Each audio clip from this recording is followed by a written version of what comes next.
Meus irmãos e minhas irmãs, paz e bem. Ao início da leitura de hoje, sempre da primeira carta aos Tessalonicenses, o apóstolo vai dizer assim: ficamos confortados em meio a toda angústia e tribulação. O texto de hoje é uma manifestação do carinho de Paulo para com os frutos de conversão que estão acontecendo na comunidade de Tessalônica. E ele continua dizendo, pela notícia da vossa fé. Então agora, por causa disso, ele tem uma certa experiência de ressurreição. Nos sentimos reviver, porque vós estáis firmes no Senhor. Como podemos agradecer a Deus por toda a alegria que nos invade diante do nosso Deus por causa de vós? E a expressão bela, noite e dia rezamos efusivamente para vos rever e completar o que ainda falta na vossa fé.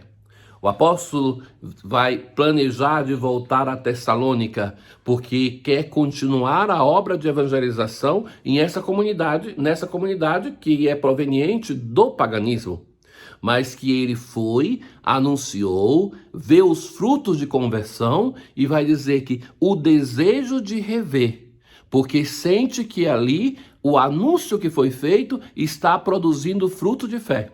Como já dissemos, não é uma fé estruturada ainda, o apóstolo Paulo vai amadurecendo como evangelizador de comunidade em comunidade. Agora ainda é uma coisa muito incipiente, mas se vê que ele é contente por aquilo que se conseguiu produzir naquela comunidade.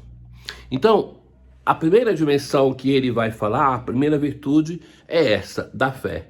Depois vai falar sobre uma outra, que é: o Senhor vos conceda que o amor entre vós e para com todos aumente e transborde sempre mais. Entramos aqui em uma resposta da fé, que é a caridade. Então não basta uma relação pessoal com Deus, mas porque Deus me ama, eu devo amar os meus irmãos. Mas o apóstolo coloca duas dimensões: o amor entre eles da própria comunidade, mas o amor também para com aqueles que são de fora da comunidade. Não basta que nós amemos o nosso grupo, mas que nós devemos ter o alcance do amor de Deus, que ama sem limites, para quem o próximo é aquele que está ali, de quem eu me faço próximo, e não quem é que se faz o meu próximo. Que assim ele confirme os vossos corações numa santidade sem defeito, aos olhos de Deus nosso Pai. O apóstolo toca então o terceiro tema da leitura de hoje, que é aquele tema da vida de santidade. A fé, o amor e a santidade. Esses três pilares de uma comunidade, e que é o tema da leitura de hoje. Olha, meus caros, nós também, no nosso caminho de igreja, devemos sempre nos avaliar sobre essas dimensões. Primeiro de tudo, que o amor por excelência, aquele que deve ser o mais amado, não o único amado, é o nosso Deus. Então, avaliar-nos constantemente sobre a nossa relação com o Senhor. Na verdade, na vida de fé, quando nós não crescemos, não vamos adiante, quando nós paramos, nós retroagimos. Então, não existe como estar parado. Então, não podemos deixar que a experiência de relação com Deus, de fé que nós tínhamos há 5 anos, seja a mesma de hoje. Nós devemos crescer, e nisso ajuda muito a palavra de Deus, a liturgia, o amor fraterno. Então, é nesse tripé que se consolida a nossa vida de fé, a nossa vida eclesial.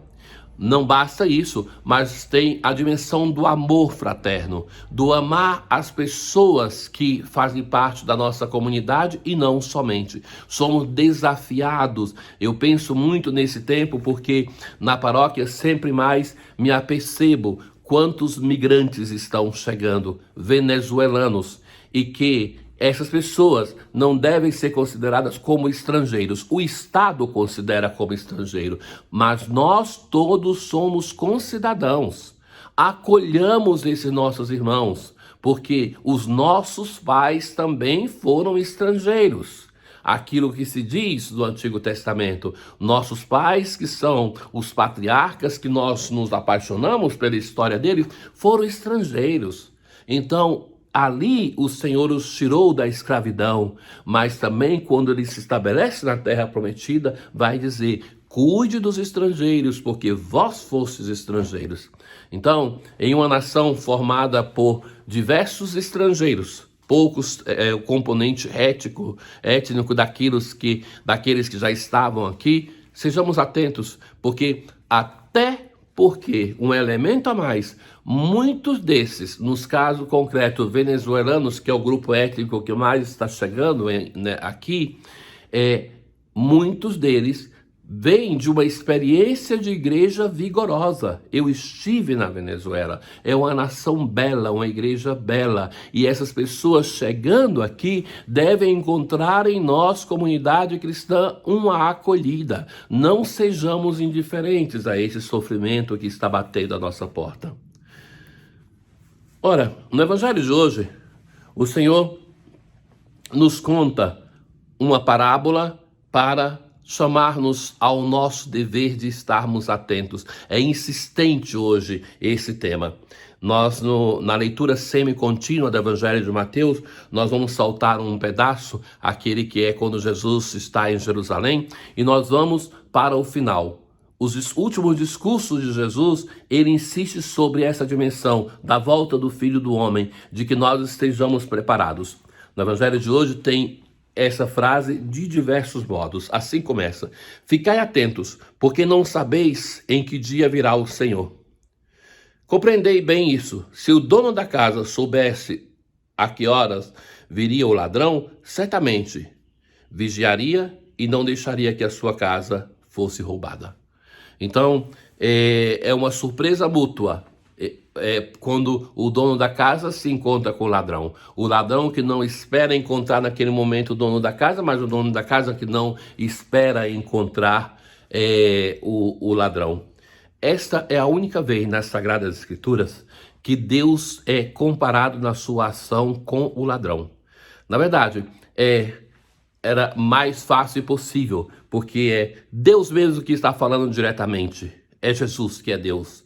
Em todos os outros casos do Antigo Testamento, é Deus que está falando através de pessoas, dos seus enviados, dos seus profetas.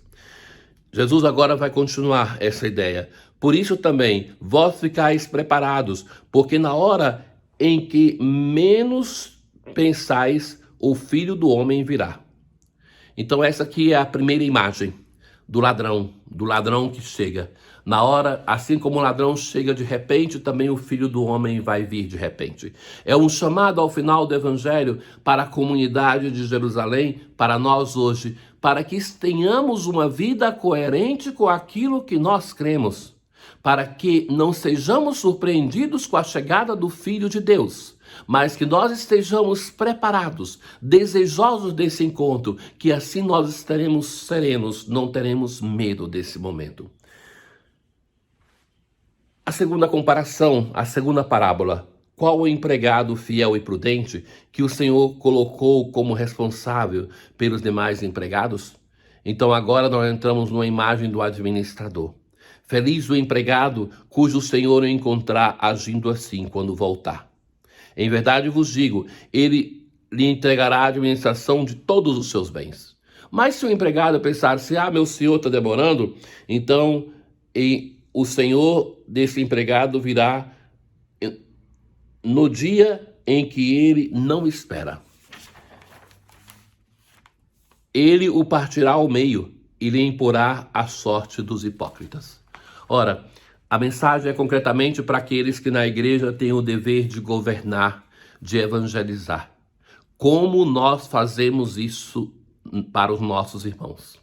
Então, seja na primeira parábola, como na segunda parábola, nós temos uma questão de surpresa. No momento que menos se espera, o Filho do Homem vai voltar. E nós devemos a cada dia estarmos preparados para esta volta, para não sermos surpreendidos, para que estejamos de pé diante do Filho do Homem. Meus irmãos e minhas irmãs, verifiquemos a nossa vida. Sabe que um costume que nós perdemos e que é preciso retomar é aquele do exame de consciência ao final do dia, quando se faz a última oração, a oração da noite. Avaliemos a nossa vida e nos perguntemos se estamos preparados para esse encontro.